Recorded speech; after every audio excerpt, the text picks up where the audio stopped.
মাইরি ঠিক এই কারণেই পুতিন কাকুকে আমার ভাল লাগে। হ্যাঁ, চোখে যা দেখি আর পেছনে যা ঘটে এর মধ্যে অনেক পার্থক্য আছে। কথা বলছি, যেই ইরান রাশিয়ার জন্য সারা পৃথিবীর কাছে শত্রু হয়ে গেল, যেই ইরান রাশিয়াকে তেল কম ভাজা মচমচা ড্রোন দিয়া এই যুদ্ধটার সমীকরণ পাল্টাই দিল, যেই ইরান আজকের দিনে রাশিয়াকে পশ্চিমাদের সামনে মাথা উঁচু করে দাঁড়ানোর সুযোগ দিল, পুতিনকে ঝুক্যাঙ্গা নেহি সালা স্টাইলে থাকার সুযোগ দিল, তো ইরানের জন্য পুতিন কাকু আসলে কি করতেছেন? আমার মনে, আমার আগের ভিডিওগুলোতে আপনি এই প্রশ্নগুলো দেখছেন, আমি নিজেই প্রশ্ন করছি যে রাশা কেন চুপ? কিন্তু চাঞ্চল্যকর তথ্য প্রতিবেদন বলছে ভিন্ন কথা। ভালো লাগলে শেয়ার করবেন, কারণ পুতিন কাকু তিনি চুপ নেই, ইরানকে নীরব সহযোগিতা দিয়ে যাচ্ছেন, যেই সহযোগিতাটা information is power and information is money. আজকের দিনে সারা পৃথিবীতে সবচেয়ে শক্তিশালী হচ্ছে তথ্য। যেমন ধরেন, ইরানের মধ্যে আমাদের সর্বোচ্চ নেতা বা যাদেরকে শেষ করা হয়েছে, ভেতর থেকে কেউ একজন তথ্য দিচ্ছে, একটা টার্গেট, বাকিটা ইতিহাস। তো তদ্রুপ ইদানিং সময় মধ্যপ্রাচ্যে যে মার্কিন লক্ষ্যবস্তুগুলো আছে, আপনি দেখেন ইরান নিখুঁতভাবে একাধিক ক্ষেপণাস্ত্র বা মিসাইল ব্যবহার করা লাগতেছে না, একটা মারতেছে, একটাই গিয়া পড়তেছে, যার কারণে ইরানের বিপরীতে আমেরিকা তাদের সামরিক ঘাঁটিগুলো যেগুলো মধ্যপ্রাচ্যে আছে সেখান থেকে অনেক যুদ্ধ বিমান, হ্যাঙ্গার বা আরো বিভিন্ন কিছু সরিয়ে নিচ্ছে। প্রশ্ন হচ্ছে যে ইরান এতটা নিখুঁতভাবে কিভাবে টার্গেটে পৌঁছাচ্ছে? আসুন, মধ্যপ্রাচ্যে মার্কিন লক্ষ্যবস্তুকে জয় বাংলা করতে ইরানকে গোয়েন্দা তথ্য দিয়ে সহায়তা করছে রাশিয়া। আর এই দাবি হচ্ছে যুক্তরাষ্ট্রের প্রভাবশালী সংবাদ মাধ্যম ওয়াশিংটন পোস্ট। সংশ্লিষ্ট ৩ জন কর্মকর্তার বরাত দিয়ে প্রকাশিত এক প্রতিবেদনে এই তথ্য জানানো হয়েছে। প্রতিবেদন অনুযায়ী মধ্যপ্রাচ্যে মার্কিন যুদ্ধজাহাজ এবং সামরিক বিমানের সর্বশেষ অবস্থান সংক্রান্ত তথ্য ইরানকে সরবরাহ করেছে পুতিন কাকু। এর মাধ্যমে সম্ভাব্য মার্কিন লক্ষ্যবস্তুকে শনাক্ত করে তেহরান যেন জয় বাংলা করে দিতে পারে, সেই কাজটাই রাশিয়া সহযোগিতা করেছে। তবে সহায়তার পরিমাণ, কোথায় কতটা অভিযান হয়েছে, সেক্ষেত্রে কতটুকু, এ বিষয়ে স্পষ্ট কোনো তথ্য দিতে পারেনি ওয়াশিংটন পোস্ট। প্রতিবেদনটি বলছে, গত শনিবার যুক্তরাষ্ট্র এবং ইসরায়েল তেহরানের বিরুদ্ধে হামলা শুরু করার পর ইরানের সামরিক বাহিনীর যে মার্কিন লক্ষ্যবস্তুগুলো আছে সেগুলো শনাক্ত করার সক্ষমতা আপনার ততটা ইরানের আর্মি বা যেই ক্ষেপণাস্ত্র মিসাইলগুলো আছে তাদের এতটা ছিল না। তবে রাশিয়া তলে তলে ইরানকে এই সাপোর্ট দিয়ে এই অভিযানগুলোকে সাফল্যমণ্ডিত করতে সহায়তা করেছে। এ বিষয়ে হোয়াইট হাউসের এক মুখপাত্র সরাসরি রাশিয়াকে ইরানকে মিলাইয়া একটা বক্তব্য দিচ্ছে যে রাশিয়া ইরানকে সমর্থন দিচ্ছে। অন্যদিকে ওয়াশিংটনের রুশ দূতাবাস এবং নিউ ইয়র্কে জাতিসংঘে রাশিয়ার স্থায়ী মিশনের পক্ষ থেকেও কোনো রকম প্রতিক্রিয়া দেওয়া হয়নি, অর্থাৎ ঘটনা সামনে আসলেও বলা হয়নি। এখন বক্তব্য হচ্ছে রাশিয়া কি এটা স্বীকারোক্তি দিবে? না।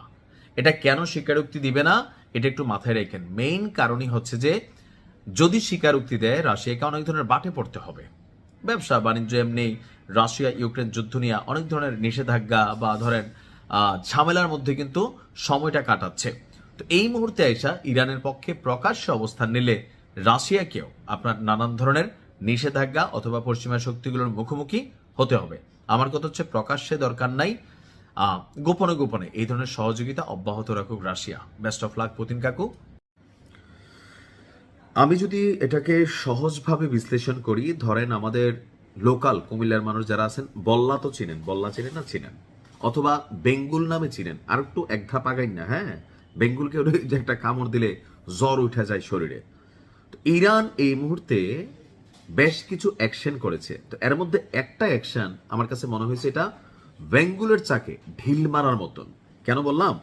যে ধরেন এখানে মধ্যপ্রাচ্যের যে রাষ্ট্রগুলো আছে অপেক্ষাকৃত সবাই দুর্বল। সৌদি টাকা টোকা আছে, শেখেরা হুরুরা খায়, সুরুরা খায়, নাচে, বেলি ড্যান্স করে, এদের আসলে মেরুদণ্ড অন্যদিকে নাই।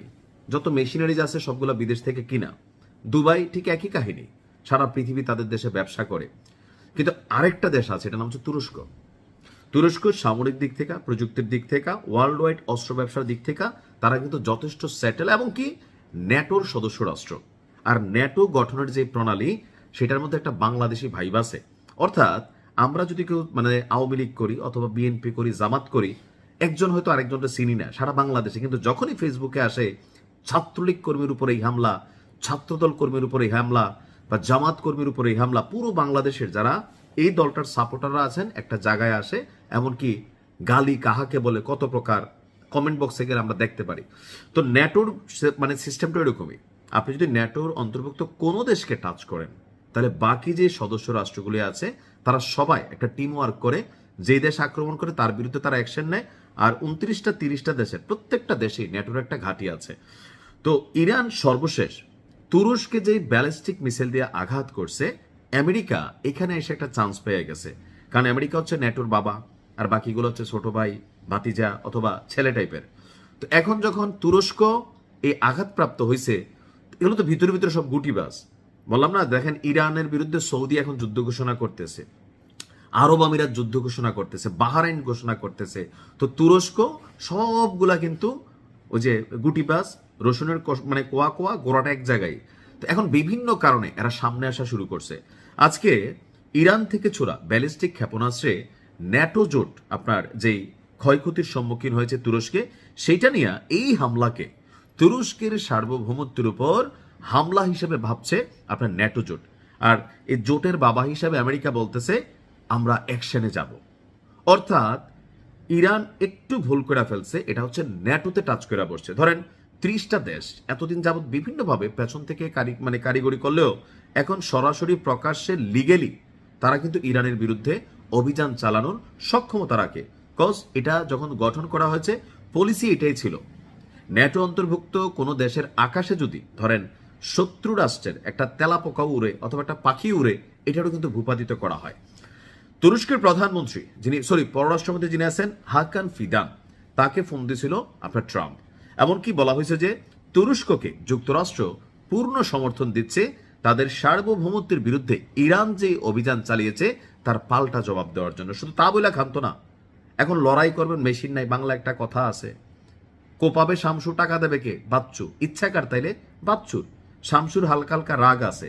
তো এই মুহূর্তে শামসু হচ্ছে তুরস্ক আর বাচ্চু হচ্ছে আমেরিকা। অর্থাৎ তুরস্কের জনগণের ভাইবটার কারণে এরদোগান যেই নীরবতা পালন করতেছিল, সেই নীরবতাকে ভাইঙ্গা 10 গুণ উস্কাইয়া এখন আমেরিকাকে বা তুরস্ককে ইরানের বিরুদ্ধে লড়াইয়ে লাগাই দেওয়ার একটা পরিস্থিতি আমরা দেখছি। আর যদি তাই ঘটে ইরানের জন্য খুবই প্যাথেটিক একটা সিচুয়েশন হবে। আর এ থেকে হয়তো তৃতীয় বিশ্বযুদ্ধ কানেক্ট হতে পারে। তবে আমার মনে হয় তৃতীয় বিশ্বযুদ্ধ হবে না, ইরানের অবস্থা আফগানিস্তান, ইরাক, ফিলিস্তিন এর চেয়েও খারাপ হয়ে যাবে। আল্লাহ ইরানকে হেফাজত করুক। ভালো থাকুন। আসসালামু আলাইকুম।